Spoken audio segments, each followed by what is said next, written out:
दशहरे के इस शुभ अवसर पर टेस्को आपके लिए लेकर आया है विजयदशमी सेल। अब होगी पढ़ाई की जीत। जी हां, इस 21, 22, 23 और 24 अक्टूबर को शानदार ऑफर्स और discount on all super coaching. तो अगर आप इन आने वाले एग्जाम्स की तैयारी कर रहे हैं तो अभी जाइए और इन शानदार ऑफर्स और डिस्काउंट्स का लाभ उठाइए। हे एवरीवन, आप लोग टाइटल देख के सोच रहे होंगे कि हमें इस वीडियो में एग्जैक्टली क्या पता चलने वाला है। देखिए, पहली चीज़ मैं आपको पहले ही डिस्क्लेमर दे देना चाहती हूँ कि मेरा मकसद आप लोगों को डराना या आप लोगों को डीमोटिवेट करना बिल्कुल नहीं है इस वीडियो के through. I just want to tell you about the reality and the things which you have been thinking about. ठीक है, तो ऐसा नहीं है कि एक क्वेश्चन आपके दिमाग में नहीं आया होगा पिछले पेपर्स को देखते हुए और ये चीज़ आप नहीं सोच रहे हो, ये बिल्कुल सोच रहे हो, इसीलिए ये वीडियो आपके लिए बनाई जा रही है।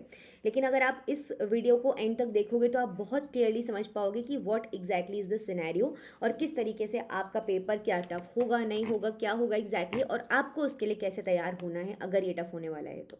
ठीक है, तो शुरुआत करते हैं, बट उसके पहले मैं आपको बता देती हूँ कि जो 1000 मोस्ट एक्सपेक्टेड क्वेश्चंस का सीरीज़ हम लोग चला रहे हैं उसमें अभी तक हम लोग कर चुके हैं 205 सवाल। ठीक है, मेक श्योर इसको आप एज अ चैलेंज लेके चल रहे हैं और डेली बेसिस पर इसको फॉलो कर रहे हैं। अगर अभी तक नहीं किया है तो जितने भी वीडियोस में शेयर कर चुकी हूँ 100% सिलेक्शन सीरीज की एंड 1000 मोस्ट एक्सपेक्टेड क्वेश्चंस की, वो आपने पढ़ ली है। अगर नहीं पढ़ा है प्लीज़ जाकर उसको देखो। ठीक है, 2x स्पीड पे देख लो लेकिन फटाफट उसको देख के ख़त्म करो। उसके बाद चलते हैं हम लोग टेलीग्राम ग्रुप के बारे में बात करने की। भाई बहुत इंपॉर्टेंट है, इसको ज्वाइन कर लीजिए बिकॉज सारी important update, PDFs, mock test papers, previous year questions and everything, class updates and everything, सब कुछ आपको यहीं पे मिलता है।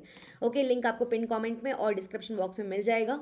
क्लास की टाइमिंग्स आप सबको पता है, 8:30 PM on the YouTube and 9:30 PM on the textbook app master class. So दोनों ही फ्री क्लासेस हैं, दोनों को आप ज्वाइन कर सकते हैं। यहाँ पर हम चला रहे हैं 100% सिलेक्शन सीरीज। बहुत जल्दी आपको मैराथन सेशन भी मिलने वाले हैं। Make sure you are like updated. ठीक है, आपको पता है चीज़ें। फिर बात कर लेते हैं बूस्टर कोर्स के बारे में। इसका फर्स्ट क्लास ऑलरेडी हो चुका है मेरे द्वारा, मतलब मेरी फर्स्ट क्लास इसको ऑलरेडी हो चुकी है।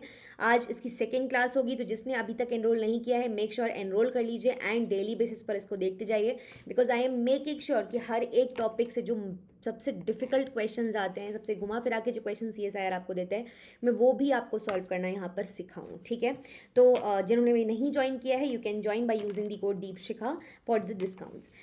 आ जाती है बात यहाँ पर स्कॉलरशिप टेस्ट के बारे में। आज आपका टेस्ट है 6 से 9 बजे के बीच में, जहाँ पर आप 10,624 रुपये तक का सब्सक्रिप्शन जो है वो उसमें 100% स्कॉलरशिप आपको मिल सकती है। तो फर्स्ट रैंकर को मिलेगा 100% स्कॉलरशिप, सेकेंड से लेके 5th रैंकर तक को मिलेगा 50% स्कॉलरशिप और उसके बाद में जितने भी टेस्ट टेकर्स हैं उन सबके लिए 40% स्कॉलरशिप। फिर आ जाते हैं बात करने के बारे में कि भाई एक ऑफर चल रहा है आपके लिए जो कि लिमिटेड टाइम ऑफर है, जिसमें आपको 3 महीने का सब्सक्रिप्शन सिर्फ और सिर्फ 4,549 रुपीज़ में मिल रहा है। साथ ही साथ आपको फ्री पास प्रो भी मिल रहा है 13,999 रुपीज़ की जगह पे। और इसके लिए आपको जो कोड यूज़ करना होगा वो होगा Deepshikha which is my name. अगर आप ये कोड यूज़ करते हैं आपको यहाँ पे जो भी डिस्काउंट्स है वो मिल जाएंगे ना। Let's talk about the paper. इसके लिए सबसे पहले मैं क्या करूंगी, आपको पेपर दिखाऊंगी। ठीक है, यहाँ देखो, ये आपका लेटेस्ट एग्जाम का पेपर है, मॉर्निंग शिफ्ट का पेपर है। अब इसमें ना मैं कुछ चीज़ें आपको दिखाते जाऊंगी एंड बताते जाऊंगी साथ में कि क्या क्या चेंजेस है यार, इसके लिए आपको किस तरीके से तैयारी करनी है एंड देन हम बात करेंगे हमारे अपकमिंग पेपर के बारे में। ये पार्ट बी है। ठीक है, पहले पार्ट बी में अगर मैं बात करूं तो ये जो टाइप ऑफ क्वेश्चंस थे ना जहाँ पे मल्टीपल स्टेटमेंट मिलते थे आपको, ये पहले आपको बहुत ही कम मिलते थे या तो ना के बराबर। लेकिन अब इस तरीके के क्वेश्चंस आपको सी पार्ट में तो मिलते ही हैं, साथ ही साथ पार्ट बी में भी मिलने लग गए हैं। ठीक है, एकदम डायरेक्ट क्वेश्चंस नहीं है, लॉजिक बेस्ड क्वेश्चन है, एकदम फैक्चुअल नहीं आते हैं। ठीक है, तो ये तो हो गई एक बात। फिर चलते हैं आगे। अब जैसे अगेन यहाँ पे ये आपके डायरेक्ट स्टेटमेंट है लेकिन इन्फॉर्मेशन बेस्ड है, इन्फॉर्मेशन आपके पास होनी चाहिए उतनी डिटेल्ड। ठीक है, अगेन तो मतलब सिंपल शब्दों में अगर मैं कहना चाहूँ तो यहाँ पे जो सेक्शन बी है वहाँ पे वन वर्ड या वन इस तरीके के जो स्टेटमेंट्स बेस्ड क्वेश्चंस आते थे वो भी अभी भी आते हैं, लेकिन थोड़ा सा आपका पैटर्न जो है हल्का से शिफ्ट होते हुए हमको दिखाई दे रहा है उस तरफ भी। ठीक है, तो अब क्या वो एक डिफ़िकल्ट होने वाली चीज़ है या क्या वो एक और अच्छी चीज़ है हमारे लिए? तो मैं तो बोलूँगी कि वो एक अच्छी चीज़ है बिकॉज जब मल्टीपल स्टेटमेंट क्वेश्चन होते हैं बच्चों तो उसमें आपको आसानी होती है आंसर को सिलेक्ट करने में। Because if you are able to eliminate even one of the statements, एक भी स्टेटमेंट को अगर आप एलिमिनेट कर पाते हो तो आप बहुत आसानी से आंसर तक पहुंच पाते हैं। ठीक है, दूसरी चीज़ ये कि देखो सिंपल है यार, जब आप सी सेक्शन के लिए पढ़ते हो तो आप कॉन्सेप्चुअल नॉलेज का तो पढ़ते ही हो, और सी सेक्शन के बिना एग्जाम तो ये निकलने वाला है नहीं। तो अगर बी सेक्शन में भी ऐसे ही क्वेश्चन आ रहे हैं जहाँ पे हमें लॉजिकल थिंकिंग अप्लाई करनी पड़ेगी, तो this is a good thing only, because वो तो आप ऑलरेडी पढ़ रहे हो। अभी आप फैक्ट्स के लिए रेटिफिकेशन करते थे तो वो भी करोगे, बट लॉजिक बेस्ड क्वेश्चन अगर आपको ज़्यादा से ज़्यादा मिलेंगे तो that is a good thing only, right. उससे आपके बेनिफिट ही होगा आपको, और आपके मार्क्स बढ़ेंगे ही। फिर चलते हैं आगे यहाँ पर कि और किस तरीके के सवाल हमको यहाँ पर देखने के लिए मिल रहे हैं। जैसे आप देख सकते हैं, ये अगेन डायरेक्ट क्वेश्चंस आपको पूछे गए हैं, एकदम ही डायरेक्ट क्वेश्चंस पूछे गए हैं कि and product of glycolysis that contains the carbon of glucose mature erythrocytes में कौन होता है, एटसेट्रा एटसेट्रा। एकदम डायरेक्ट क्वेश्चंस पूछे जा रहे हैं आपसे, ठीक है। लेकिन अगेन डायरेक्ट क्वेश्चन भी आप तभी सही कर सकते हो जब आपके कॉन्सेप्ट एकदम क्लियर है कि भाई इसमें ये हुआ ये हुआ ये हुआ, इस तरीके से ये प्रोसेस होता है, इसलिए होता है, और इसका ये रिजल्ट होता है, ठीक है। तो जब कॉन्सेप्ट एकदम क्लियर है तो आपके आंसर्स भी एकदम सटीक निकल के आते हैं। अदरवाइज वो like you and up getting negative marking, a lot of negative marking, ठीक है। तो वो एक बहुत बड़ा इशू हो जाता है। अब मैं आपको ये समझाना चाहती हूँ, देखो पहले क्या होता था। पहले अगर मैं बोलूँ ना, हर बार like every time you will when you will give the exam, no you will think कि सबसे टफ पेपर इस ही बार आया है, मतलब इससे टफ पेपर कभी नहीं आया, ठीक है। हर बार जब आप एग्ज़ाम देते हो आपको ऐसा लगता है कि ये इस बार का या ये अब तक का टफेस्ट पेपर था, बट क्या वो सच बात होती है? ऐसा बिल्कुल नहीं है। हर बार पेपर जो है वो एक बैलेंस्ड नेचर का बनाया जाता है। हाँ, अगर पेपर की टफनेस बढ़ती है, अगर पेपर की टफनेस बढ़ती है तो बहुत सिंपल बात है कि कट ऑफ भी उस केस में कम होती है, और वो टफनेस सबके लिए बढ़ती है। इट इज़ नॉट कि किसी एक इंसान के लिए वो टफनेस बढ़ने वाली है और बाकियों के लिए वो पेपर ईजी रहेगा, ऐसा बिल्कुल नहीं है।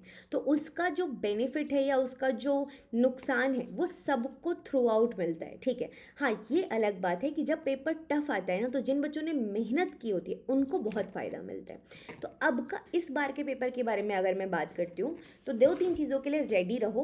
फर्स्ट ऑफ ऑल देखो, रेपिटेशन तो रहेगा, वो कहीं ना कहीं पेपर को आपके आसान बनाता है।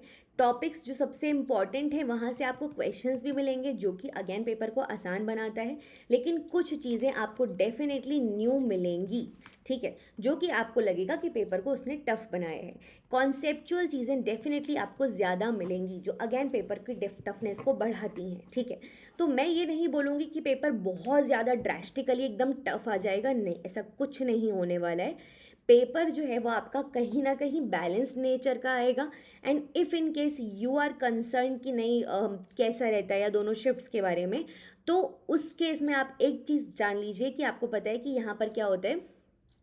जब आपके फाइनल मार्क्स आते हैं, यस, जो आपकी परसेंटाइल निकल के आता है, वो आपको पता है वहाँ पे नॉर्मलाइजेशन हो जाता है मार्क्स का, है ना। तो ऐसा नहीं है कि किसी एक पर्टिकुलर शिफ्ट में भी होने से आपको नुकसान होगा। So that way is the only thing which I can say is कि ऐसा नहीं है कि बहुत ड्रास्टिक डिफरेंस होने वाला है। हाँ, चीज़ें डेफिनेटली थोड़ा सा टफनेस की तरफ जा सकती हैं। क्यों? क्योंकि हर बार वो चाहेंगे कि कुछ ऐसा इनकॉर्पोरेट करें जो बच्चे जिसको आंसर नहीं कर पाएँ। बट हमारा जो फोकस होना चाहिए वो उन थोड़े से क्वेश्चंस पे नहीं होना चाहिए जो हमसे नहीं बन पाएंगे, बिकॉज इस पेपर में हमारे पास बहुत सारे ऑप्शंस होते हैं। हमारा फोकस होना चाहिए उन क्वेश्चंस के ऊपर जो कि हम आराम से सॉल्व कर पाएंगे और जिनके थ्रू हमें हमारा एग्ज़ाम निकालना है। टारगेट है 120 मार्क्स, है ना, 120 मैक्सिमम, मतलब 130 तो बहुत ही आराम से जेआरएफ हो जाएगा। तो ये टारगेट होना चाहिए अगर सिर्फ जेआरएफ क्रैक करना है, और अगर एआईआर 1 लेके आना है तो भाई 160 के आसपास के टारगेट या नंबर के बारे में सोचो आप, और उसको सोच के फिर उतनी मेहनत से पढ़ाई भी करनी पड़ेगी। तो मैं तो बोलूँगी कि एआईआर 1 के बारे में सोच के पढ़ाई करो, ठीक है, टॉपर बनने के बारे में सोच के पढ़ाई करो, और उसके बाद में फिर और इतनी प्रैक्टिस करो ना कि तुम्हें खुद लगे कि नहीं यार सब कुछ मेरा पढ़ा हुआ आया है पेपर में। इतनी मेहनत से पढ़ाई करो, इतने क्वेश्चन प्रैक्टिस करो। इसीलिए मैं आपको इतने सारे क्वेश्चन प्रैक्टिस करवाती हूँ, because I know what is the importance of practising the question, because repetition होता है और जब आपको सेम चीज़ कॉन्सेप्ट जब समझ में आने लगते हैं, दिखने लगते हैं, तो आप बहुत आराम से उनको सॉल्व कर पाते हो। ठीक है, so this is all about it. डरने की बिल्कुल ज़रूरत नहीं है, बस मेहनत करने की ज़रूरत है, एक्टिव होने की ज़रूरत है वापस से। अगर तुम्हें लग रहा है कि थोड़ा सा भी लिथार्जिक होके या टाल के, कल पे टाल के चीज़ों को काम चल जाएगा, तो नहीं चलेगा बच्चों। ठीक है, तो एक्टिव होने की ज़रूरत है हमको, और बहुत ही ज़्यादा मेहनत करने की ज़रूरत है। ठीक है, जो चैलेंज मैंने आपको दिया है 1000 मोस्ट एक्सपेक्टेड क्वेश्चंस का, उनको करो साथ में आके रोज़। जो भी बच्चे थोड़ा भी लिथार्जी दिखा रहे हैं, मैं आपको वापस से वार्न कर रही हूँ, don't show lethargy at all, don't show procrastination at all. ठीक है, चलिए मिलते हैं आपसे 8:30 बजे आज के सेशन में। आज मॉक टेस्ट है आपका, और उसके बाद मिलते हैं आपसे नेक्स्ट सेशन में। तब तक के लिए take care everyone, bye bye.